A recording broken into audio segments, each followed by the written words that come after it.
और पहली बार minority welfare के लिए 1000 करोड़ बजट का इंतजाम किया जाएगा, ये मैं आपको वायदा करता हूं।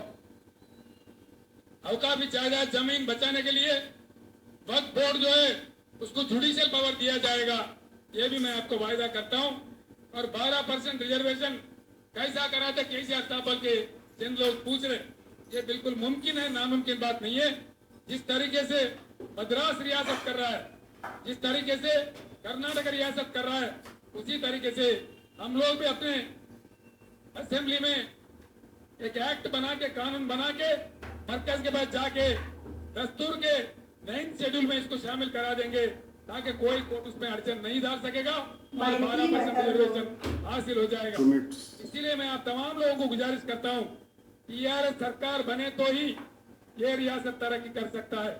आप लोग 60 साल से कांग्रेस का हुकूमत देके और तेलुगुदेशम का हुकूमत देके आज हमको मौका दीजिए, जरूर हम आपकी खिदमत करेंगे। इतना कहते हुए मैं आपसे रुखसत देता हूं। మిత్రులారా, చాలా విషయాలని ఉద్యోగ గురించి నేను చెప్పాలి. నిన్న కరీంనగర్లో నేను చెప్పలే. నేను ఒక్కటే మాట ఉద్యోగ మిత్రులకు హామీ ఇస్తా ఉన్నా. ఇది ఆశామాషిగా నేను చెప్పలేను. రేపు తెలంగాణ ప్రభుత్వంలో బ్రహ్మాండంగా పని జరగాలంటే, ప్రభుత్వ కార్యక్రమాలు ప్రజలకు చేరాలంటే ఉద్యోగ మిత్రులే చేయాల్సిన అవసరం ఉంటుంది. తెలంగాణ ఉద్యోగులతోని గత ప్రభుత్వాల మాదిరి కాకుండా టీఆర్ఎస్ ప్రభుత్వం స్నేహశీల భావాన్ని కలిగి ఉంటుంది. ఎంప్లాయీ ఫ్రెండ్లీ గవర్నమెంట్ ఉంటుందని చెప్పి నేను మనవి చేస్తా ఉన్నా.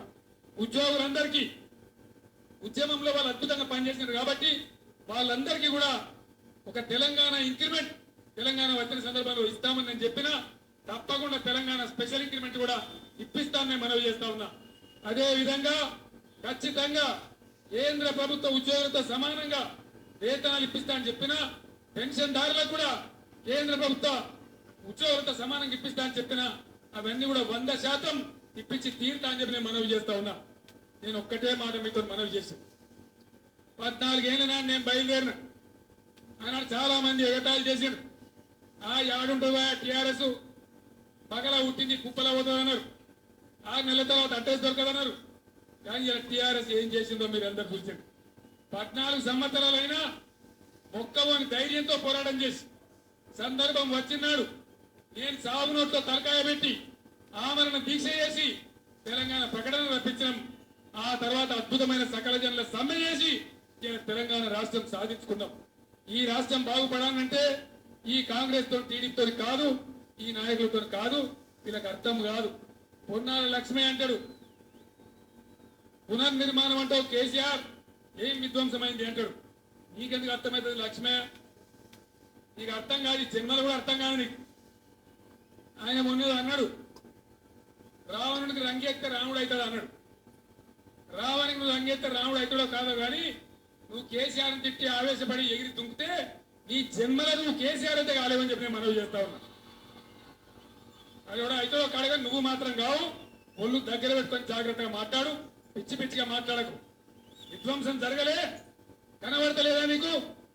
నాగార్జున సాగర్ ప్రాజెక్ట్ ఎక్కడ కట్టాలి? కట్టాల్సింది ఏలేశ్వరం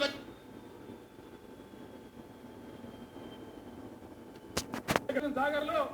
వాస్తవంగా తెలంగాణ వాటా ఎంత? నిజాం పీరియడ్ లో నందికొండ చెప్పినాడు తెలంగాణకు 180, ఆంధ్రాకు 60. కట్టినాడు 132, 132. ఉన్నార లక్ష్మయ్య ఇలా వస్తున్నాయా 132 తెలంగాణకు? ఎప్పుడన్నా భారతుందా? 4 లక్షల ఎకరాలు నల్గొండలో. జానారెడ్డి ఇంత పెద్ద మంత్రి, జానారెడ్డి నియోజకవర్గంలో మిర్యాలగూడలో టేలెంట్ నీళ్ళు వస్తున్నాయా? పేరు చెప్పే లెక్క వేడు, వాస్తవానికి టేలెంట్ నీళ్లు రాని రావు. 2-2.5 లక్షల ఎకరాల మించి ఎన్నడూ కూడా నల్గొండలో టేలెంట్స్ రాదు. ఏం చేస్తున్నట్టు మరి మీరు? పెద్ద పెద్ద పదవులనే ఉన్నారు కదా, ఇది దుఃఖదామకుడుగా ముఖ్యమంత్రి పీఠం మీదకి ఎందుకు ఈ టేలెంట్స్ ఎండబెట్టడానిక? చాలా పనున్నదని నేను అందుకే చెప్తున్నా. నాగార్జున సాగర్ లెఫ్ట్ కెనాల్లో మన వాటా మళ్ళా మనం సాధించాలి, పోరాటం చెయ్యాలి, ముక్కు మీద గుద్ది మనం ఆట సాధించుకోవాలి. ఆ పని కాంగ్రెస్ నాయకులు చెయ్యరు.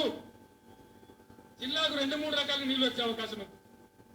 ఆలేరు ప్రాంతానికి సిద్దిపేట డివిజన్ నుంచి అటు వచ్చే అవకాశం ఉంది. దాని పరిశీలన చేస్తా ఉన్నారు ఇంజనీర్. మొత్తం కృష్ణా నది నుంచి ఈ పక్కంతా మనకు వచ్చే ఆస్కారం ఉంది. మునుగోడు దేవరకొండ ప్రాంతాలకు మహబూబ్ నగర్ లో కట్టేటువంటి పాలమూరు ఎత్తిపోతల పథకం నుంచి నీళ్లు వచ్చే ఆస్కారం ఉంది. ఇవన్నీ కూడా మేము చేసి పెట్టిన కాగితాల మీద రెడీగా ఉన్నాయి. ఈ దుర్మార్గులను మాట్లాడిందా? చూరాల పాకాల కాలువ లిఫ్ట్ అవసరం లేకుండా పోతే నేను చెప్పిండ్రా? ఆలోచన చేసిండ్రా? చెయ్యరు, వీళ్ళ జన్మల చేయరు. ఇదే పొన్నాల లక్ష్మయ్య రాజశేఖర రెడ్డి సంకలది వచ్చి పోతిరెడ్డి పాడు పుక్క కడితే దెబ్బ కొట్టుడు ఈ పొన్నాల లక్ష్మయ్య. వాస్తవం కాదా? మీకు తెలియదా?